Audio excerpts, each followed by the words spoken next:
Datang kemudian diadakan haji yang berkenan haji serta seluruh hadirin dan hadirat yang dimuliakan Allah. Jadi masalah. Nah, itu makanya setiap hari itu perlu buat pasalam doa ibu kalau bersobok.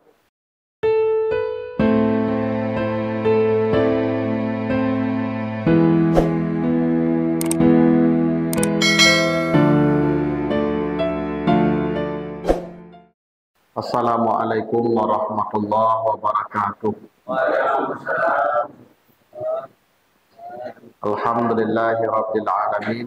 Salatu wassalamu ala asrafil anbiya'i wal mursalin wa ala alihi wa ashabihi ajma'in. Yang saya hormati Ibu RW, Ketua RT 1, 2, 3 dan 4, Bapak pengurus Masjid As-Sakinah dan Musala Al-Jalilul Akbar, Bapak Ibu jamaah hadirin yang dimuliakan Allah. Kembali kita bersyukur pada Allah atas segala karunia-Nya. Alhamdulillah pada malam hari ini kita dikumpulkan Allah di rumahnya dalam majelis zikir yang penuh berkah ini dalam rangka halal bihalal. Bapak Ibu yang saya muliakan, halal bihalal itu walaupun bahasa Arab, tapi di negara Arab tidak ada. Ya, dia adanya di negara kita saja, Pak, ya. Halal itu secara harfiah artinya lepas, terurai, terbuka. Nah, itu arti halal. Sesuatu yang lepas, terurai, terbuka, itu halal. Lawannya haram. Haram itu artinya terhalang, tertutup, terikat.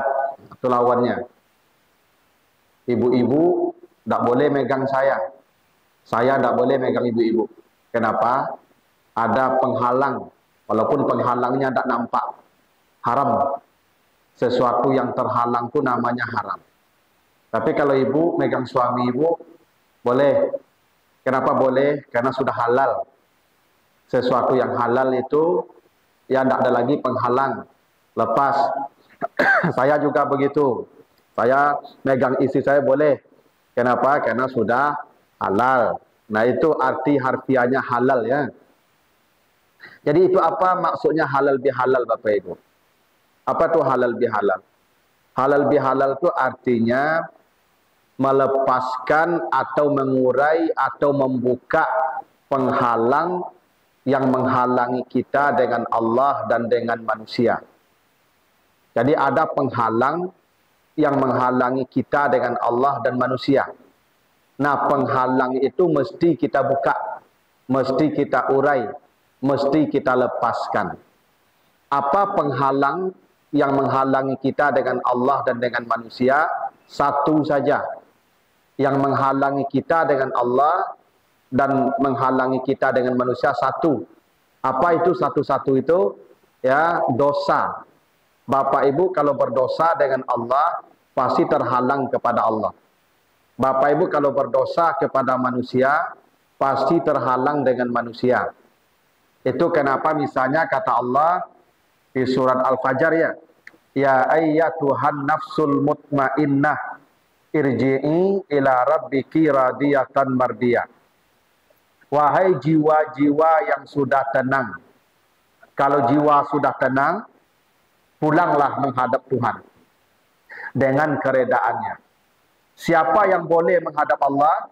Kalau jiwanya sudah tenang. Kalau jiwanya belum tenang, belum dibolehkan menghadap Allah. Bapak Ibu baru boleh nanti ketemu Allah kalau jiwanya sudah tenang. Kalau jiwanya belum tenang, belum boleh dan belum diizinkan berhadapan dengan Allah. Siapa orang yang jiwanya sudah tenang? Siapa orang yang jiwanya sudah tenang? Orang yang jiwanya sudah tenang adalah jiwa yang sudah tidak punya dosa lagi, baik dengan Allah maupun dengan manusia. Sebab Nabi pernah ditanya dalam hadis riwayat Ahmad, "Ya Rasulullah, apa itu dosa?" Nabi ditanya, "Apa itu dosa?" Apa jawaban Nabi? Dosa itu mahaka fi sadrik, yang membuat hatimu tidak tenang. Itu dosa. Sifat dosa adalah membuat hati tidak tenang. Itu sifat dosa. Ibu-ibu, bapak-bapak kalau berbuat dosa pasti lalu tak lama. Percayalah. Pasti lalu tak lama. Apakah dosa dengan Allah ataukah dosa dengan manusia? Ibu kalau bercakap je suami di rumah, saya nak melaluk waktu malam. Tak dah. Kalau nak melaluk waktu ibu berdosa. Ya. Walaupun ada je sebagian ibu-ibu kau bercakapnya lama je laluknya lah padah hati nama tu. Ya, tapi prinsipnya manusia tu kalau berdosa jiwanya tidak akan tenang. Itu pasti itu.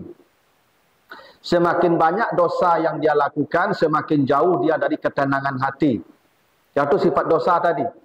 Itu kenapa orang yang bisa kembali kepada Allah tu yang jiwanya sudah tenang. Namanya nafsul mutmainnah. Jiwa yang sudah tenang, baru dia boleh kembali kepada Allah. Jadi Bapak Ibu, dosa inilah yang menjadi penghalang kita kepada Allah dan dengan manusia. Nah, oleh karena itu, semua kita wajib halal bihalal. Baik dengan Allah maupun dengan manusia. Halal bihalal kita dengan Allah sudah selesai selama Ramadan kemarin.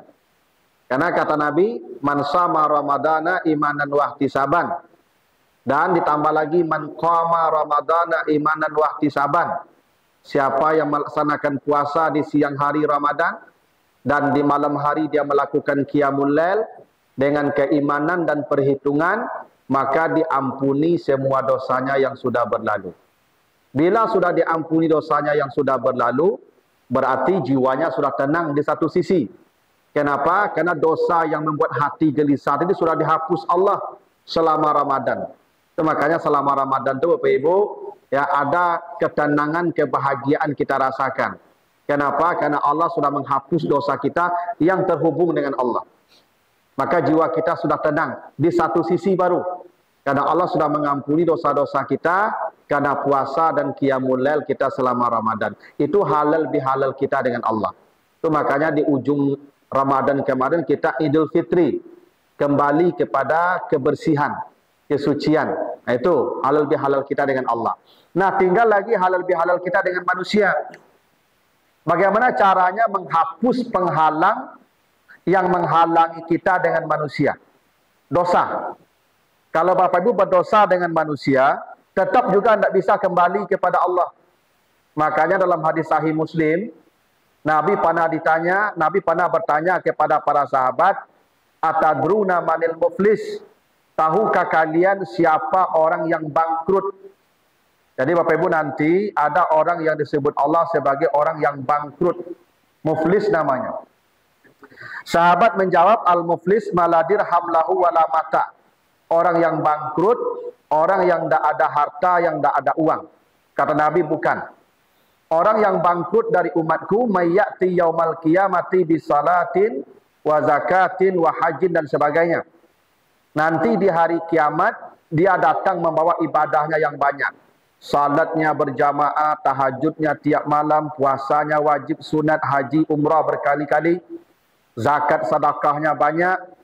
Tapi masalahnya kata Nabi, syatamahaza, mulutnya sering menyakiti perasaan orang. Mulut.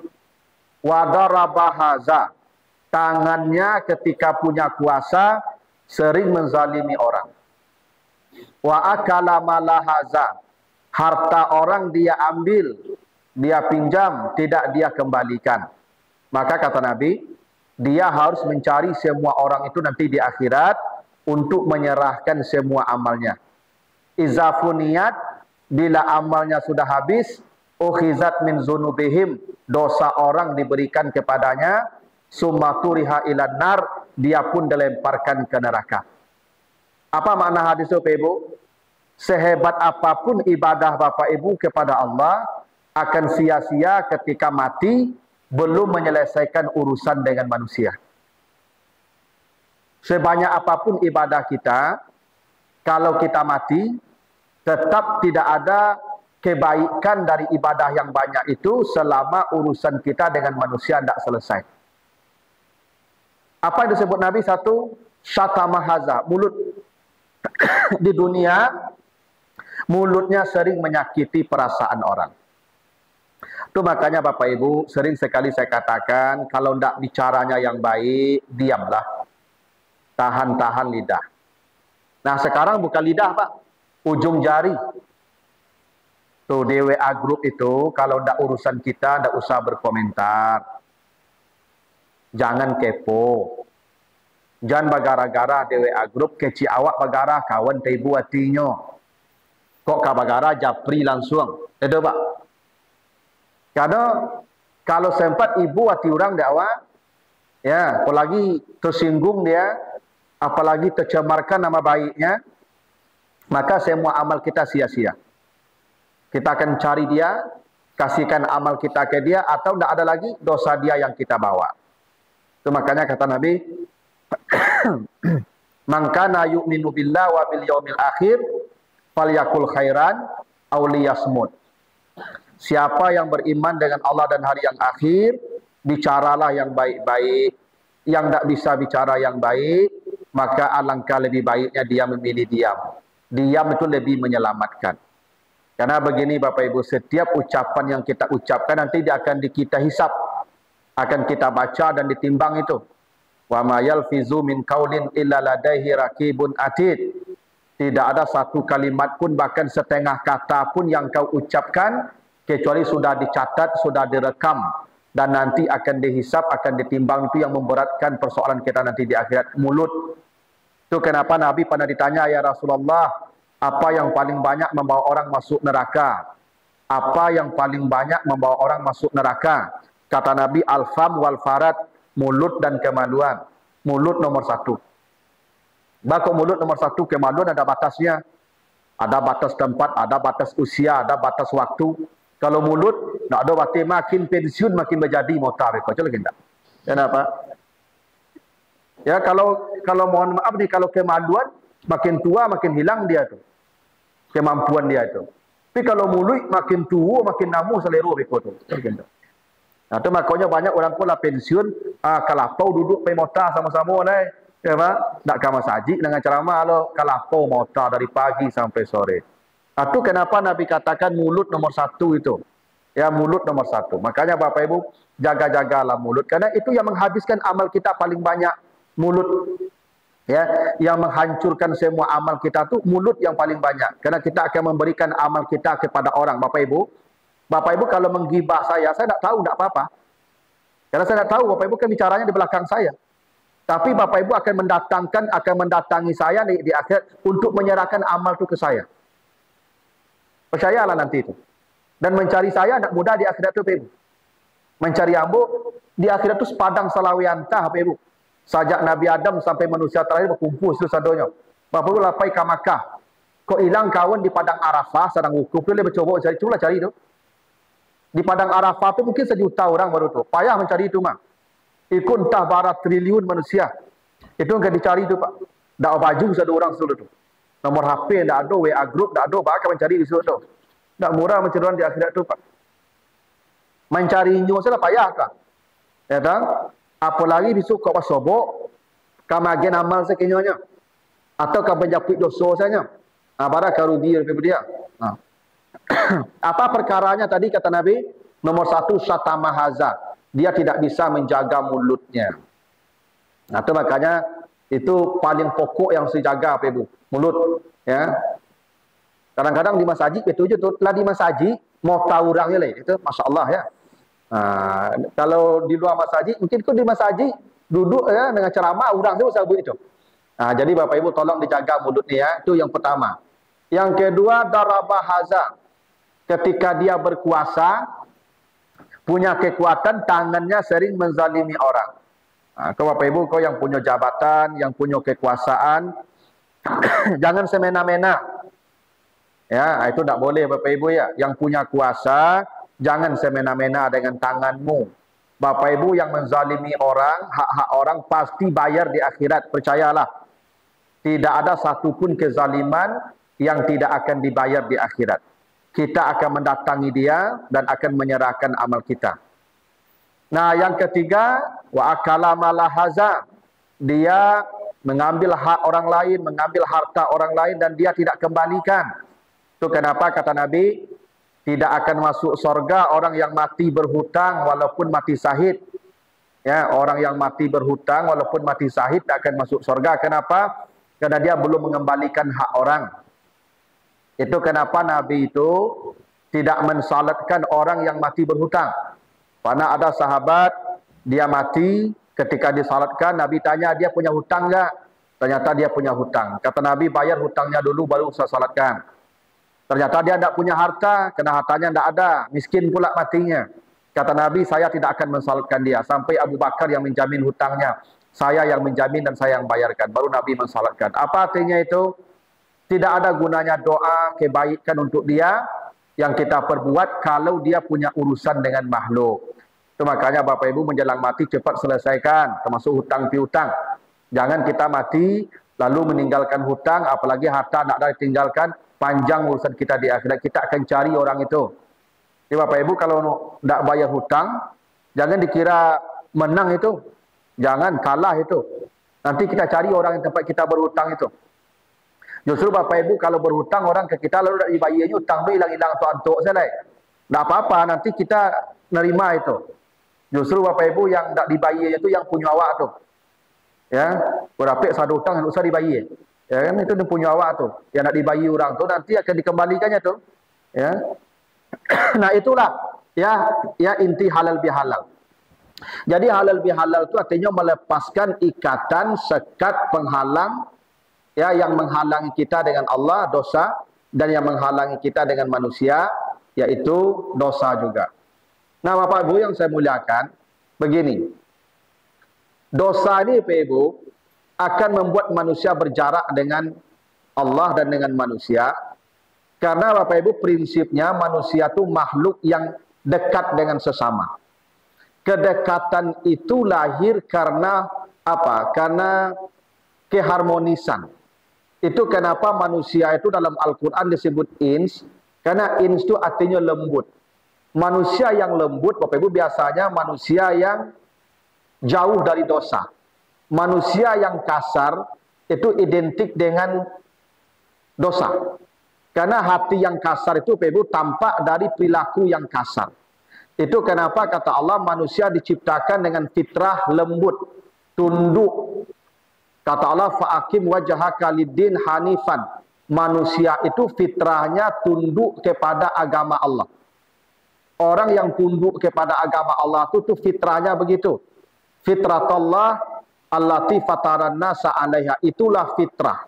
Kalau manusia tidak tunduk, berarti dia berdosa. Yang tidak tunduk itu manusia itu keluar dari fitrah manusianya yang lembut tadi. Bapak Ibu, manusia itu kenapa disebut ins? Karena dia makhluk yang tunduk. Lawannya wahsun, buas. Buas itu ciri-cirinya kasar dan brutal. Maka kalau ada manusia yang kasar, beringas, brutal, maka dia bukan ins. Karena ins itu artinya lunak, lembut. Karena itulah Bapak Ibu, manusia itu sejak awal diciptakan Allah, asal kejadiannya disebutkan alaq. Khalaqal insana min alaq.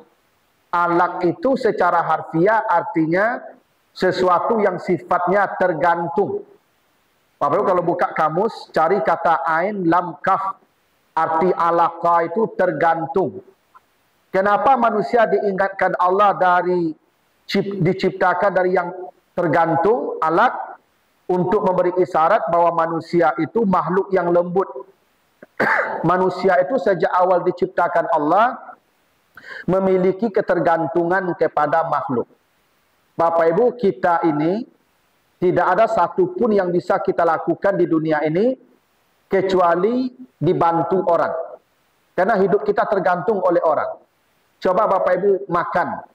Makan itu berapa banyak orang yang membantu kita makan. Coba Bapak Ibu hitung berapa banyak orang membantu kita makan. Coba Bapak Ibu kerjakan sendiri. Mulai dari bertanam, membajak sawah, bertanam, bersiang, panen, berheler, kompor, boleh, bersadonya. Kalau sempat makan mati begitu, panjang urusannya tu Pak. Ya, sekarang kita tinggal makan saja. Itu buktinya kita butuh orang. Semua pekerjaan itu, yang sekecil apapun tidak bisa kita lakukan kalau tidak dibantu oleh orang. Bapak Ibu, saya ceramah ini saja dibantu orang. Jamaah hebat buya anak. Bak kau hebat ambo. Dia ada orang duduk mendengar. Kalau ada orang surang tu antuk-antuk tu langang saja tu ceramah surang Ibu. Dikabik orang begitu tu. Ya dah. Jadi hebat tak hebat orang tu tergantung orang. Kalau ada orangnya hebat, tak ada orangnya stres. Bapak Ibu galak saya perlu orang. Kalau tak ada orang, tak bisa galak surang Bapak Ibu. Ya, jadi galak saya dibantu orang. Galak tu makok sehat bau orang. Kalau tak ada orang, tak sehat galak itu. Ya dah, mulai kurang sehat tu. Itu pentingnya orang tu Bapak Ibu. Itu kenapa manusia disebut ya ins dan diciptakan dari alaq. Karena alaq itu sesuatu yang tergantung. Manusia itu kenapa disebut ins, lembut, lunak, tunduk, karena dia hidupnya tergantung kepada orang. Semakin seseorang tergantung kepada orang, maka dia semakin lembut kepada orang itu. Itu prinsipnya begitu Pak. Seseorang itu akan menunjukkan kelembutan, ketundukan, kebaikan kalau dia merasa tergantung dengan orang itu. Percayalah, Bapak Ibu kalau datang ke bank, coba apa yang Bapak Ibu dengar dari orang-orang di sana? Selamat pagi Pak, ada yang bisa kami bantu? Tak begitu? Pernah tak orang bank tu? Mari. Tak pernah Pak. Kenapa orang bank tu bisa lembut Pak? Bakut lembut ke kawak. Dek kerananya perlu jawab. Pasti itu Pak. Dia perlu jawab. Itu makanya awak disebut nasabah. Nasabah Pak ya. Nasabah itu dari kata nasib. Bakut disebutnya awak nasabah Pak. Nasib mereka kita yang menentukan tuh. Karena nasib mereka tergantung kita. Karena nasib mereka tergantung kita, maka mereka lembut dengan kita. Itu sudah sunatullah tuh. Orang kalau merasa perlu dengan seseorang, pasti dia lembut. Jadi manusia itu kenapa disebut ins, lembut? Karena dia alaq. Dia butuh orang. Dia hidupnya ketergantungan dengan orang. Makanya apa? Kalau lembut, kalau kasar ke ibu, sadang tak perlu tu. Kalau perlu, mungkin kasar lah. Tak jauh. Ya, kasar itu menunjukkan tidak perlu. Makanya kata Allah, kalla innal insana la yatgha ar-ra'ahu istaghna. Manusia itu akan berubah menjadi kasar setelah dia ins. Jadi ins artinya lembut, santun, lunak, jinak. Dia berubah menjadi yatgha, kasar. Kapan dia berubah jadi kasar? Ar-ra'ahu istaghna. Ketika dia melihat tidak ada keperluan dengan orang lain. Kalau ada guru kasar ke murid, maka guru yang kasar ke murid itu dia ingin bicara dan tidak perlu juang loh. Itu bahasa kasarnya itu.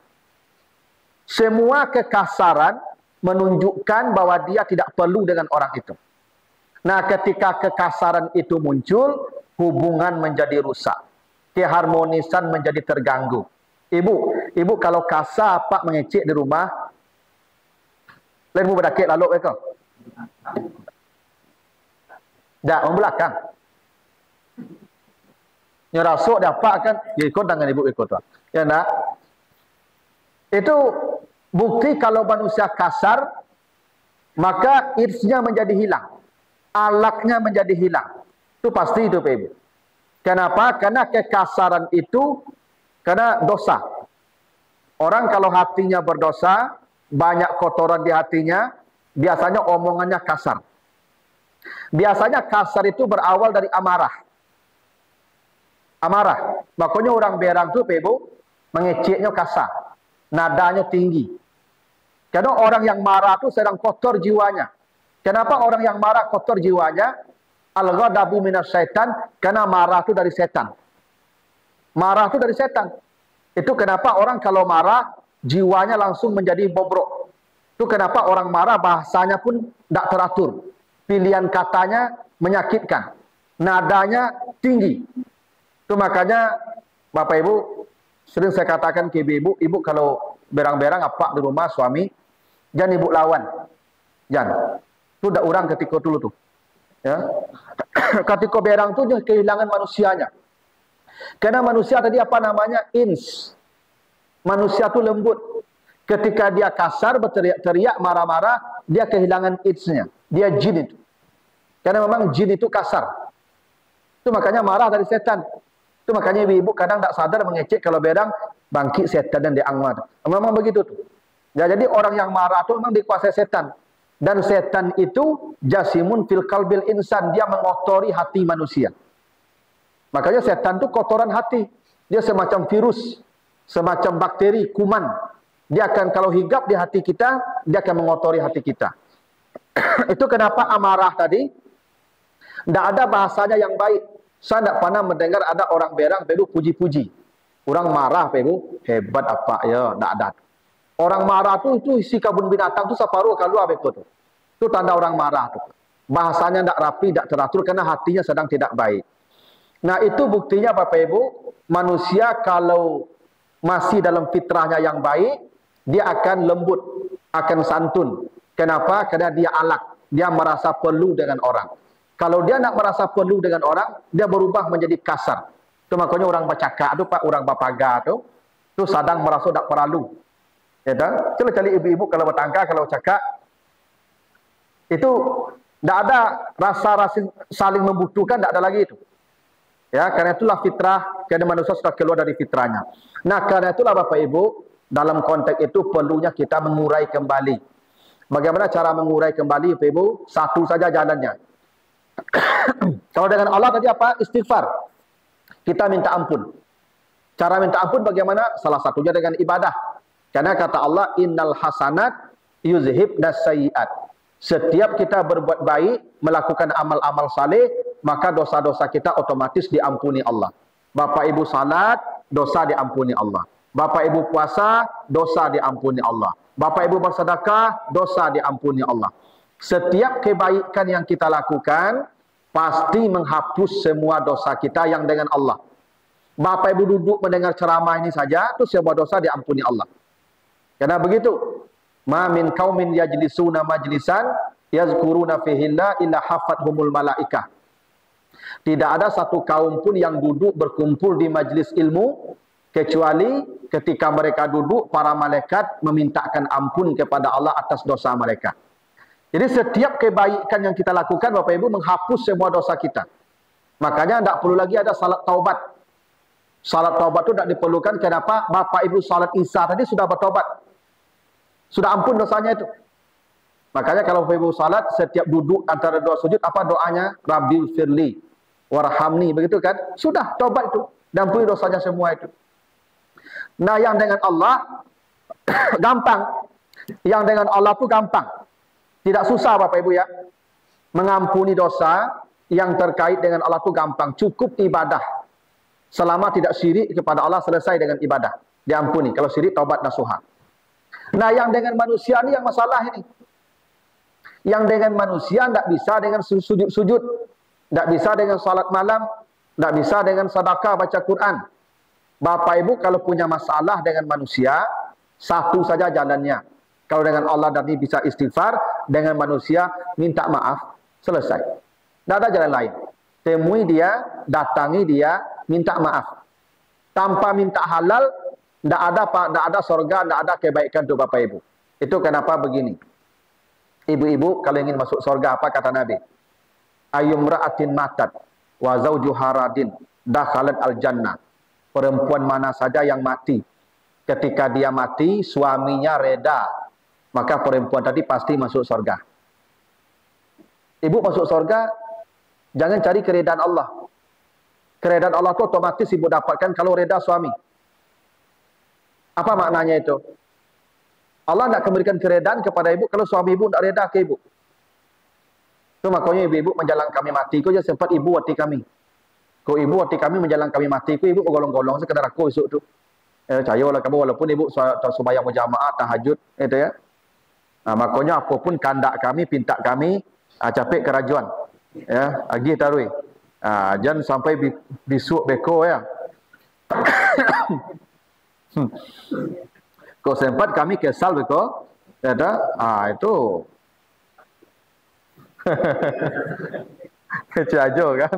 Aku cocok kecajo ya. Memang begitu. Ya, memang begitu Bapak Ibu. Jadi Bapak Ibu tidak ada nilai ibadah Bapak Ibu kalau kami tidak reda ke ibu-ibu. Apa maknanya itu? Ibu tidak boleh mati kalau punya masalah dengan kami. Tidak boleh mati. Ya.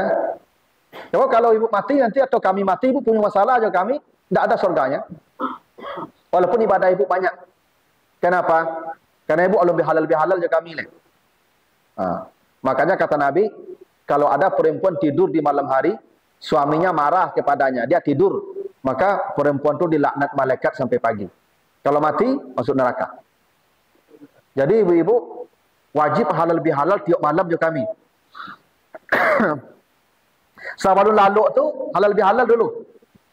Ya tak? Itu memang betul Pak. Ya.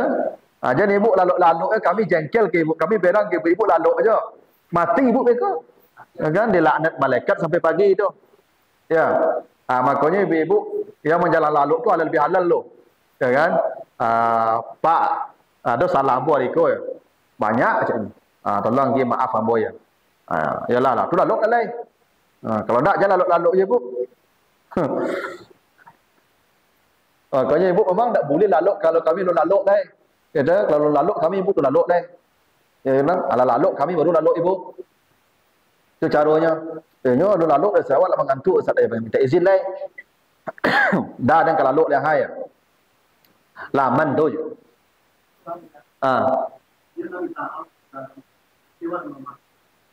Yo suku-suku le dapat suami begitu. Kau naknya jengkel sampai pagi, Pak. Kok jengkel saja sampai pagi. Nah.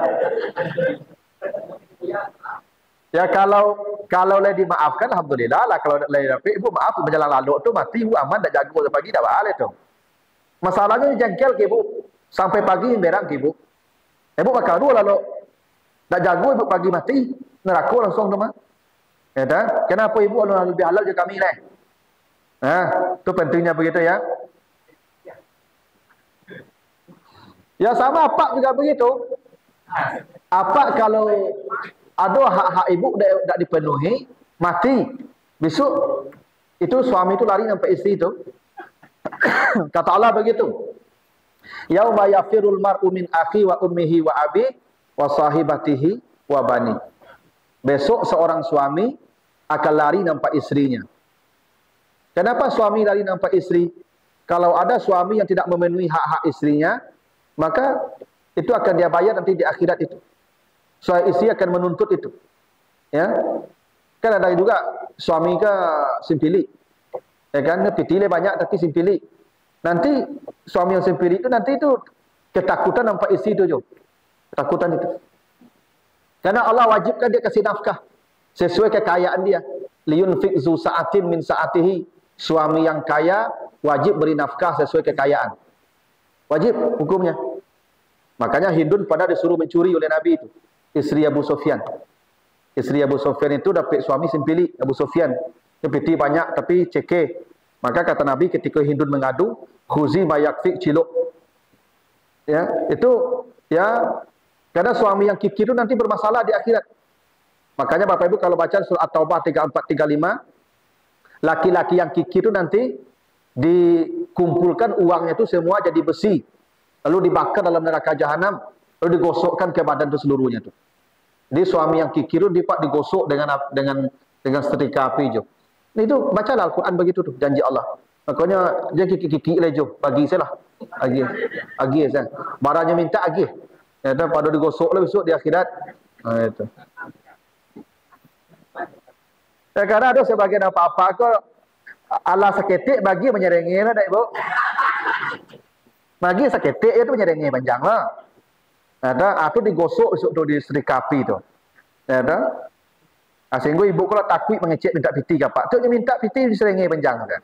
Pakai wajibannya tu. Bapak-bapak, dulu anaknya kejadian dapat kawak kan untuk dibiayai duit itu. Kalau nak namu biaya kejadian dia dapat dulu tu. Dah tu. Nya kan dia percaya nya kawak tu mah. Sabananya awak dulu ibu berjanji dapat tu mah.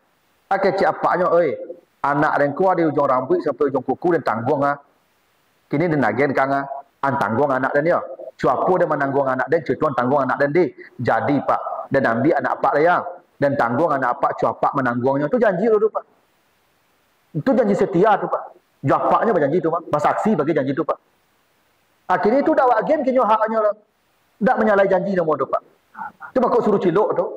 Ya, makok Hindu disuruh mencilok dan Nabi itu ciloklah. Ya tapi ibu-ibu jangan besok jadi ikut hilang-hilang seperti apa di pilanggrek kau kan. Ya. Tapi itu buktinya ya istri itu tak berdosa mengambil uang suami tanpa sepengetahuan kalau suaminya kikir. Kenapa? Dia tak menunaikan hak-hak dia. Nanti suami yang begitu bermasalah di akhirat. Tidak ada satupun hak makhluk yang tidak kita tunaikan yang kita akan aman di akhirat. Percayalah. Apa kata Nabi? Dakhalat imra'atun an-nara bi khurratin rabatatha. Seorang wanita masuk neraka karena mengurung kucing sampai kelaparan. Dia punya kucingnya kau mencilok ikan. Sakit hatinya kurung kucing ku lupu bagi makan. Kata Nabi masuk neraka perempuan tu. Kenapa? Dia tak menunaikan hak ternaknya kucing. Makanya ibu kalau dimakan kucing ikan dia dikajar ikan tu, kucing tu. Kadang-kadang dia ibu kau dicilok ya kucing ikan kau sepanjang komplek no lala kucing tu. Sampai dapat. Dah dapat dia tandai bulu tu. Besok nampak bergolek sipak langsung. Ada ibu-ibu yang contoh nanti bermasalah di akhirat tu. Ya. Tidak ada satupun hak orang yang kita tidak tunaikan atau hak orang yang kita ganggu kecuali kita membayarnya di akhirat.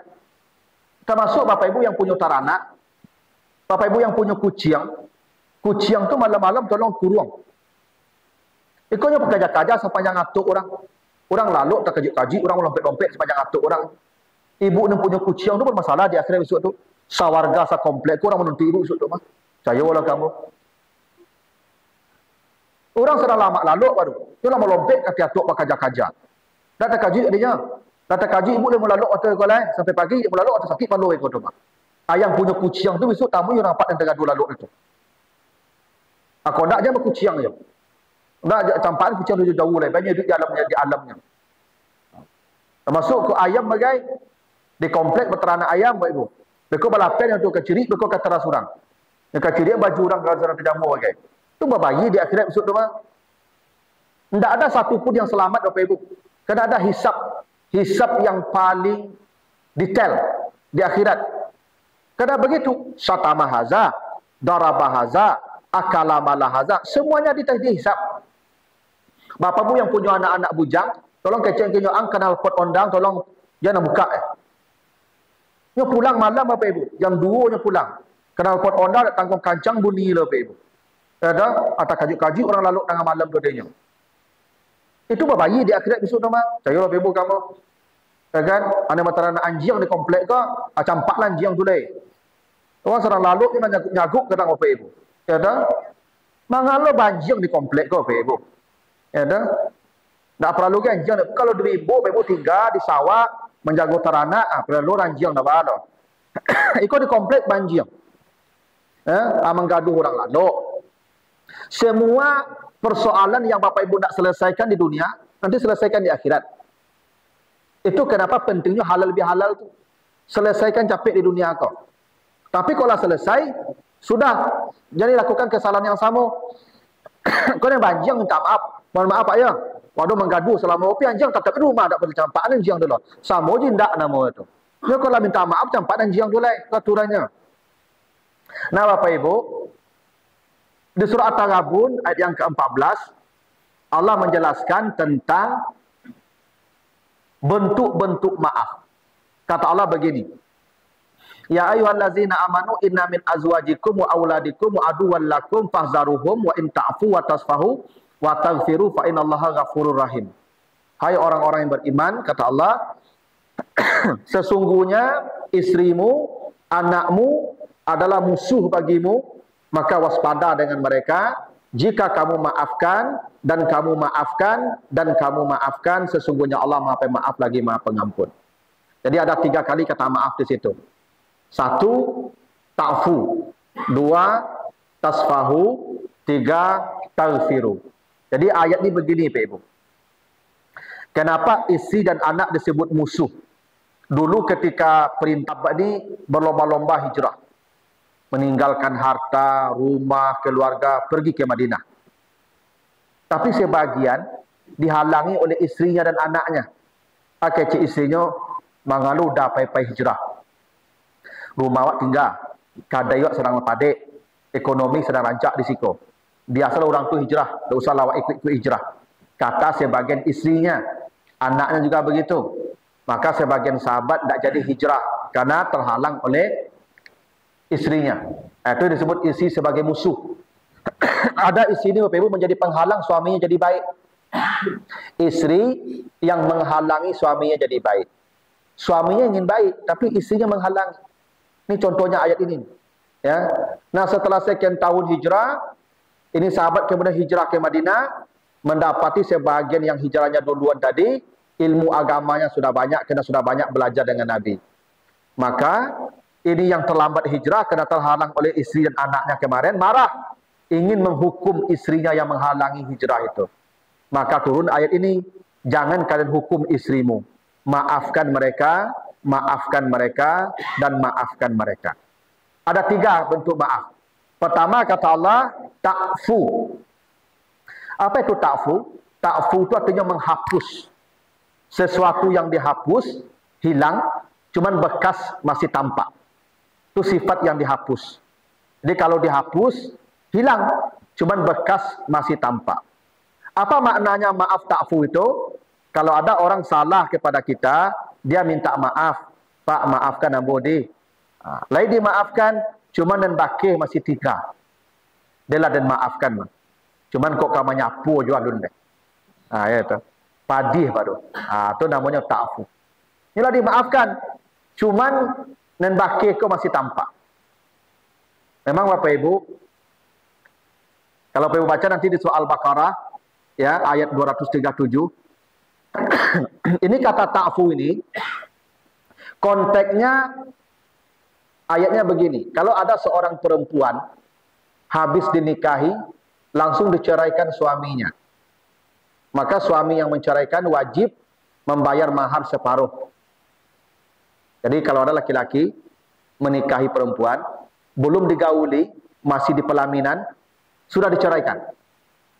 Mungkin batangka sedang duduk di pelaminan itu, ya datang mantannya mungkin, nah, cakap, bercerai. Maka suami wajib bayar mahar separuh. Kecuali kata Allah, ayyafuna. Kecuali perempuan tadi memaafkan. Maka kalau dia maafkan, tidak jadi bayar mahar separuh. Apa ya'fu di situ? Menghapus beban. Jadi ya'fu itu artinya menghapus. Jadi orang yang memaafkan itu dia hapus beban. Karena Bapak Ibu kalau menyimpan sakit hati itu beban tuh.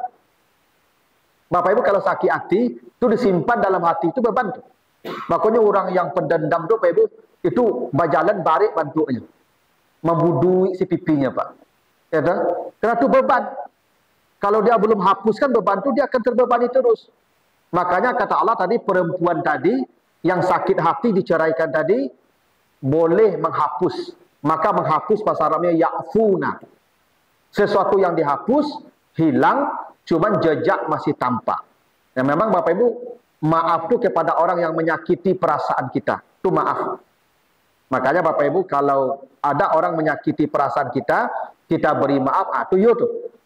Iko kalau awak elok saya modeko maaf lahir batin yo ada kan dimaafkan. Ndak sakit hati yo orang. Nyo maaf itu kalau orang menyakiti perasaan kita, satu baru berlaku maaf. Ya.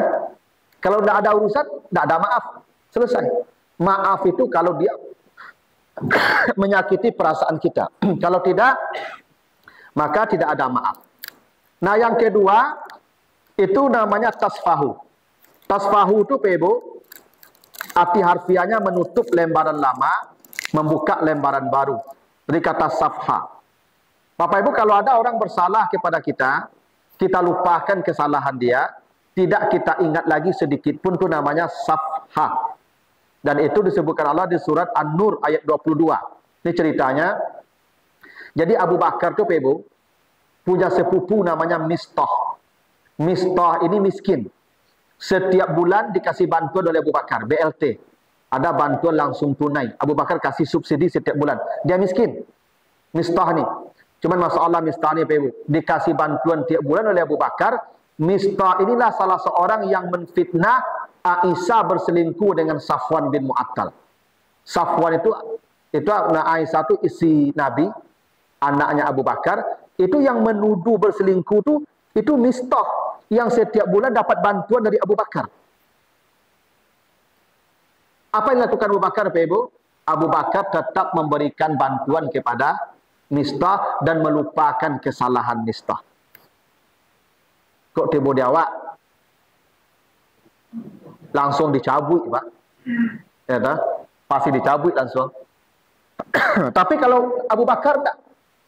Makanya kata Allah, wal ya'fu wal yasfahu ala tuhibbuna ayyaghfirallahu lakum. Abu Bakar memaafkan Mistah, tidak mengingat salah Mistah, tetap memberikan bantuan seperti apa yang dia lakukan setiap bulan. Ini masalah Bapak Ibu ya. Orang berbuat salah, langsung dia lupakan salah orang itu. Itu hati tidak mudah menata hati begitu tuh Pak. Ya, orang berbuat salah di hari itu juga kesalahan dia kita lupakan. Ya, kalau kita ini kan sampai puluhan tahun Pak. Ya, kalau Abu Bakar enggak, hari itu juga salah orang hilang. Tetap dikasih bantuan. Nah, itu kenapa Abu Bakar dipuji Allah di surah An-Nur ayat 22 itu. Jadi surah An-Nur ayat 22 itu adalah pujian terhadap Abu Bakar yang ketika anaknya difitnah, dia tetap memberikan bantuan tanpa mencabutnya sama sekali. Nah, itu maaf yang kedua namanya safha. Yang ketiga namanya maghfirah. Itu disebutkan nanti di surat ya Asy-Syura ayat 43. Jadi Bapak Ibu, ada satu maaf namanya maghfirah. Allah memberikan kita maghfirah. Makanya kita minta ampun kepada Allah menggunakan kata istighfar, ghafar. Apa itu maghfirah? Maghfirah itu mengganti keburukan dengan kebaikan. Bapak Ibu, kita berdosa kepada Allah. Lalu kita bertobat minta ampun. Saat itu juga dosa kita diampuni dan dosa tadi diganti dengan pahala sebanyak itu. Bapak Ibu berdosa 100, bertobat langsung dapat pahala 100 karena tobat tadi. Itu namanya maghfirah. Kesalahan diganti dengan kebaikan. Itu maghfirah. Itu maaf yang paling tinggi. Ketika ada orang berbuat baik, berbuat jahat, berbuat salah, maka kebaikan dia tuh kita ganti, kejahatan dia tuh kita ganti dengan kebaikan. Itu sifat Allah begitu. Itu sifat Allah yang harus kita contoh. Itu kenapa Allah menamakan zatnya dengan Ghafurun Rahim. Bukan hanya memaafkan, tapi memberi rahmat setelah memberi maaf. Jadi kalau ada orang Bapak Ibu ditampanya Pak, minta maafnya, langsung diagih 100.000. Jadi salah dia bukan dimaafkan, bukan dilupakan, diganti dengan kebaikan. Ibu-ibu dicaci maki orang, masak goreng ayam, gulai ayam, antan kasabalah. Itu namanya maghfirah. Oto apa disenggol orang, antan otonya ke bengke, peloi otonya tu. Kau tak murah lah kau Pak. Kau lah paling tinggi kau mah. Kejahatan orang kita balas dengan kebaikan. Namanya maghfirah. Dan itu sifat para nabi. Nabi Muhammad dilempar dengan kotoran onta setiap subuh. Suatu subuh tidak ada melayang kotoran onta. Ditanya Nabi, mana yang melempar dengan kotoran onta? Ternyata dia sakit. Nabi habis sholat subuh, orang pertama yang menjenguk dia. Kalau tiba dawa, sayang, tiang. Itulah kurang ajar juga. Kalau Nabi tidak apa. Orang pertama yang menjenguk itu Nabi. Kenapa? Itu namanya maghfirah. Menutup keburukan dengan kebaikan. Ibu, kalau ada ibu membuat jengkel awak saya kerajo pak, maka tambah belanjonya tadi. Kan, besok ambil jengkel je lah, ganti HP-nya je Android baru. Besok ambil jengkel je lah, balian baju baru. Tuh, itulah yang maghfirah. Tapi kalau apa-apa, kau pakak, kau dah mengerti, tu enggak lah tu pak. Ibu betul loh kalau nyo serenge dia apa buen minum, buen kopi, buen teh, buen susu. Nyo serenge teh tadua. Nyo serenge celai buen teh tadua. Nyo serenge celai buen susu. Gitu ya. Sehingga nyo besok malu nyerenge lah. Kau nyerenge timbul susu ikut celai kau sekali celai dah. Gitu. Ya. Nah, jadi memang begitu Pak Ibu ya. Jadi maaf itu banyak pula tingkatnya Pak Ibu ya. Yang paling ringan tadi menutup bekas masih tinggal. Itu yang paling ringan. Yang paling tinggi menutup kejahatan dia dengan berbuat baik kepadanya.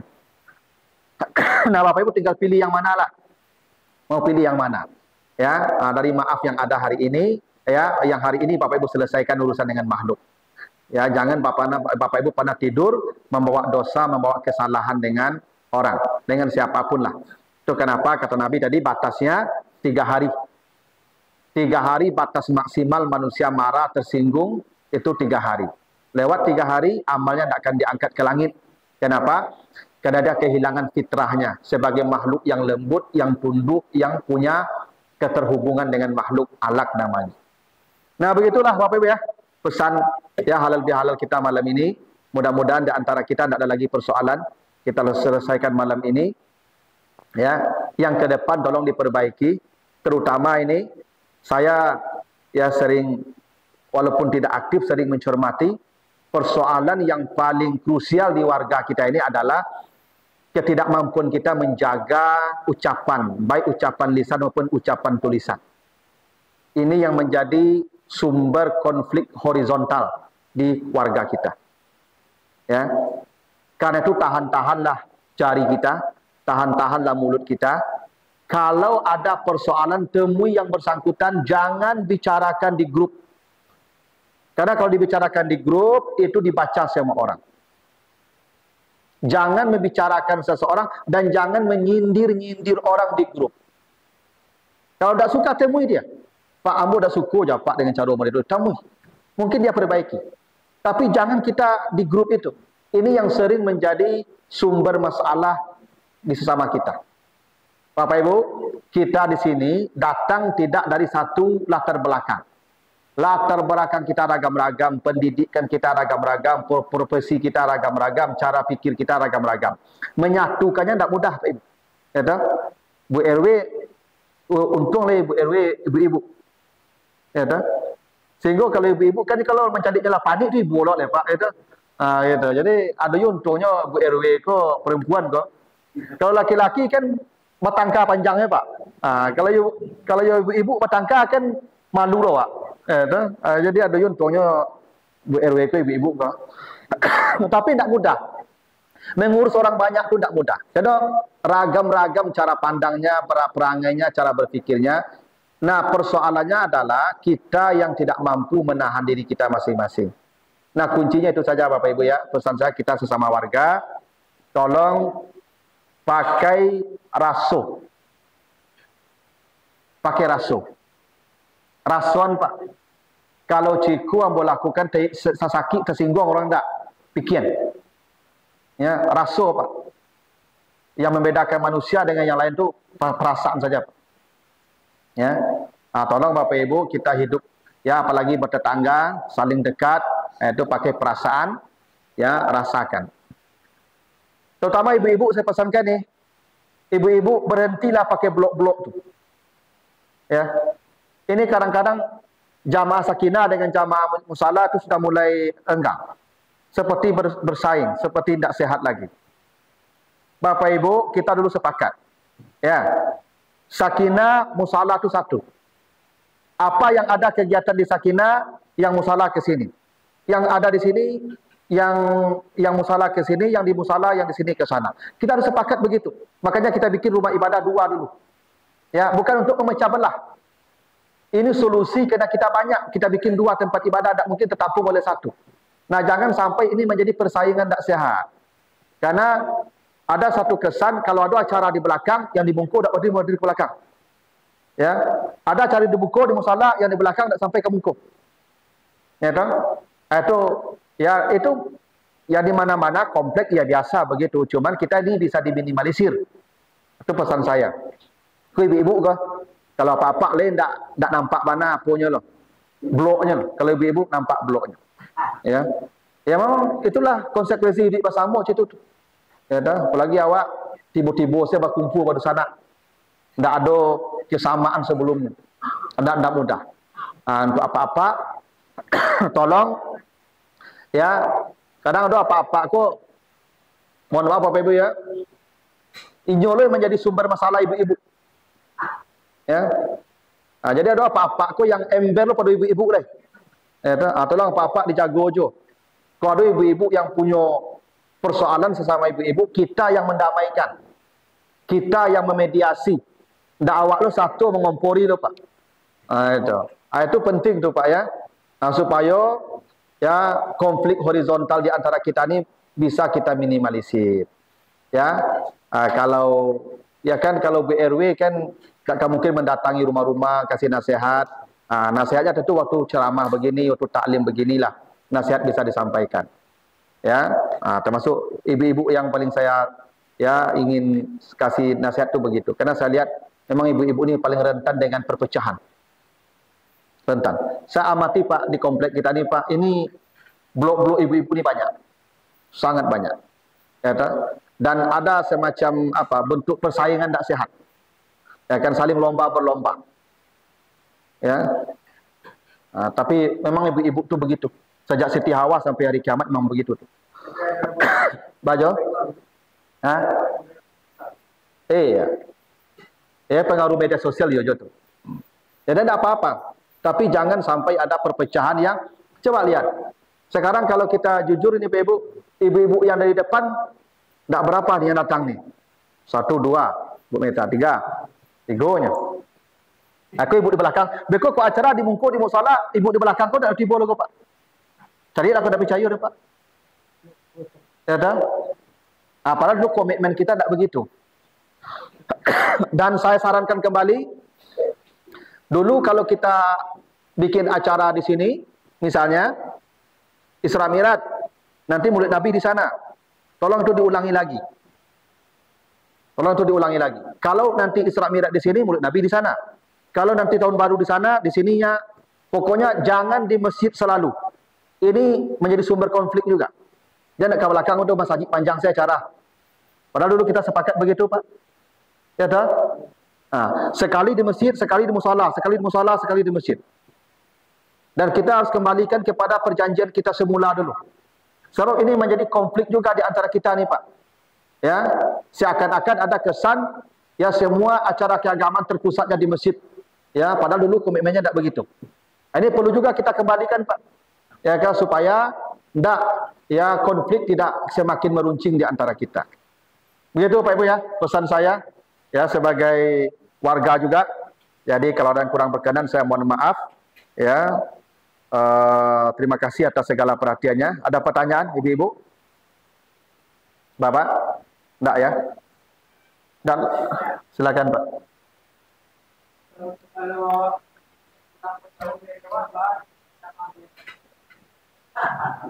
Ini orang kok ya kalau daki inyo apa keceknya lo tuh. Ya jauh dari inyo tuh pakai keceknya tuh yang hibah namanya.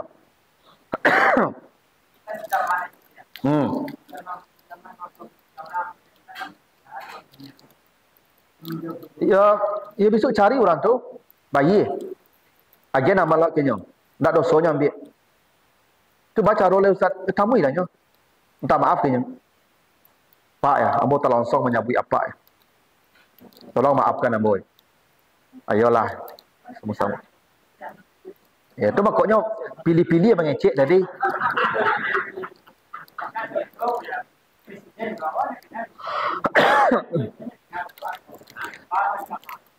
Ya kalau tidak bisa, beramal untuk dia.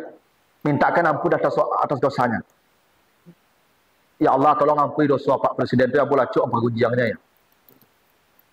Jadi kalau Bapak Ibu mempergunjangkan orang, tidak sempat minta maaf kayaknya, mintakan ampun dia kepada Allah. Secaranya. Bisa jadi orang kolah mati. Kalau minta maaf kayaknya oleh. Ketika dia cuk pergunjangannya, mintakan ampun atas dosanya kepada Allah. Itu caranya. Kalau tidak besok, tamuinya. Bayilah, jamal lawak atau jodoh soinya. Itu makanya bahasa Nabi, jadi kalau engkau beriman dengan Allah dan hari yang akhir, maka bicara yang baik. Yang tidak bisa bicara yang baik, maka diam. Ya diamku yang baik, Pak. Yang menyelamatkan manusia itu diam. Itu makanya Nabi, Maryam, ketika dicaci maki, dia melahirkan anak tanpa suami. Dicaci maki. Apa kata Maryam? Lan ukallimal yauma insiyan. Saya puasa, saya tidak akan menjawab pembicaraan kalian. Itu yang paling baik. Dicaci maki orang, dia diam. Ini bukan mencaci maki, dicaci maki orang, dia diam. Itu yang paling baik. Kalau dia awak kan tidak itu loh Pak. Pasti dibalik. Ini bukan mencaci orang, dicaci orang. Maryam memilih diam. Falan ukallimal yauma insiyan, saya tidak akan bicara, tidak akan membalas. Diam. Kenapa? Pembicaraan itu yang paling banyak merusak amal kita. Yang paling banyak menghancurkan ibadah kita itu lidah kita. Itu maka ketika Nabi ditanya yang paling banyak membawa orang masuk neraka itu mulut. Nah, itu makanya ya tolong dijaga. Yo, samunya dulu julida, kini jo jari. Minta maaf itu tamui. Iyalah. Tamunya langsung. Itu cara minta maaf. Minta halal kayaknya. Kalau enggak lapeh namanya itu. Kan halal tadi melepaskan, membuka, mengurai. Minta halal kayaknya. Karena begini Pak Ibu. Kalau dia tidak menghalalkan, nanti Bapak Ibu akan bayar ke dia. Bapak Ibu akan terikat, maka tidak boleh masuk surga. Maka tidak boleh kembali kepada Allah karena belum terbuka, masih terikat. Yang boleh kembali itu yang sudah lepas. Maka minta halal kayaknya. Lidah kah, materi kah sama, minta halal. Sama ibu nanti kalau ke suami, menjelang suami ibu mati itu minta halal kayaknya tuh. Dah kalau ada hak-hak udah yang tidak penuh dia bu selama menjadi istri udah tolong halalkan dia. Jadi itu tidak apa-apa deh. Matilah tidak apa-apa itu. Ya karena sudah halal kan? Selesai. Dan lagi kata lapeh nama tu. Itu makanya ibu-ibu Abu Sabu tidak boleh meninggal dapat. Kok mati serang tinggal tu kau bah. Nyo ado lu nyo halalkan dawak leh. Jadi masalah. Nah, itu makanya setiap hari itu perlu buat salam doa ibu kalau bersobok. Makanya kata Nabi kalau ada dua orang Islam bertemu saling berjabatan tangan, Allah ampuni semua dosanya sebelum mereka berpisah dari tempat itu. Itu hebatnya tuh Pak. Kalau ketemu berjabatan tangan, maka kata Nabi sebelum mereka berpisah dosanya sudah digugurkan semua oleh Allah. Artinya apa itu? Maaf tuh bertemu jabat tangan. Begitu. Nah, begitulah Bapak Ibu ya. Mudah-mudahan ada manfaatnya. Lebih kurang saya mohon maaf jika ada yang kurang berkenan. Subhanakallahumma wa bihamdika asyhadu an la ilaha illa anta astaghfiruka wa atubu ilaika. Wassalamualaikum warahmatullahi wabarakatuh. Doa. Baik. Ustaz Markum.